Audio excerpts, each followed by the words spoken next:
అందరికీ శుభోదయం. మరి ఇవాళ రవ్వ కేసరి ఎలా చేయాలో చూద్దాం. దీనికి ముందుగా ఒక గిన్నెలో ఏ గ్లాస్తో అయితే మనం రవ్వ తీసుకుంటామో అదే గ్లాస్తో 3 గ్లాసులు నీళ్లు పోసుకొని వేడి చేసి పక్కన పెట్టుకోవాలి.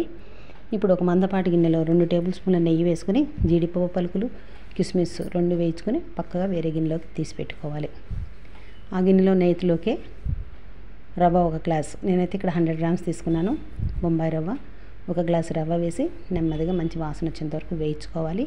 రవ్వ వేగిన తర్వాత ఇంతకుముందు కాచి పెట్టుకున్న నీళ్ళని, వేడి నీళ్ళని ఆ రవ్వలోకి పోస్తూ ఉండకట్టకుండా మొత్తం కలుపుకోవాలి. ఉండలేకుండా ఒకసారి మొత్తం కలిపేసుకున్నాక దీనిలోకి అదే గ్లాస్తో నిండుగా 1 గ్లాస్ నిండుగా చక్కెర వేసుకోవాలి. తీపి ఎక్కువ కావాలనుకుంటే 1.5 గ్లాస్ వేసుకోవచ్చు. 1 గ్లాస్ రవ్వకి 1 గ్లాస్ నిండుగా వేసుకుంటే కరెక్ట్గా సరిపోతుంది తీపి. ఒక 10 నిమిషాల్లో ఈజీగా తయారు చేసుకునే నైవేద్యం ఇది. ఇప్పుడు ఈ రవ్వ కేసరి మిశ్రమంలోకి 1 టీ స్పూన్ యాలకుల పొడి వేసుకుని మొత్తం కలుపుకోవాలి. కొంచెంగా ఆరెంజ్ ఫుడ్ కలర్ వేసి మొత్తం మిశ్రమాన్ని బాగా కలుపుకోవాలి.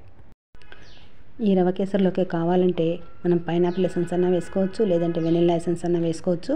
లేదు అంటే ఈ కేసరి చల్లారాక అరటిపండుని సన్నగా తరిగి రవ్వ కేసరిలో వేసి బాగా కలిపేసుకున్నామంటే కూడా మంచి టేస్ట్ వస్తుంది.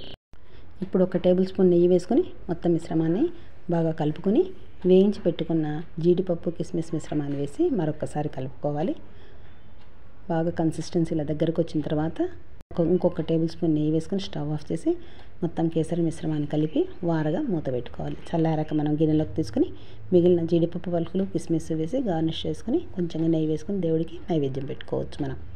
వీడియో మీకు నచ్చితే లైక్ చేయండి, షేర్ చేయండి, సబ్స్క్రైబ్ చేయండి. Thank you.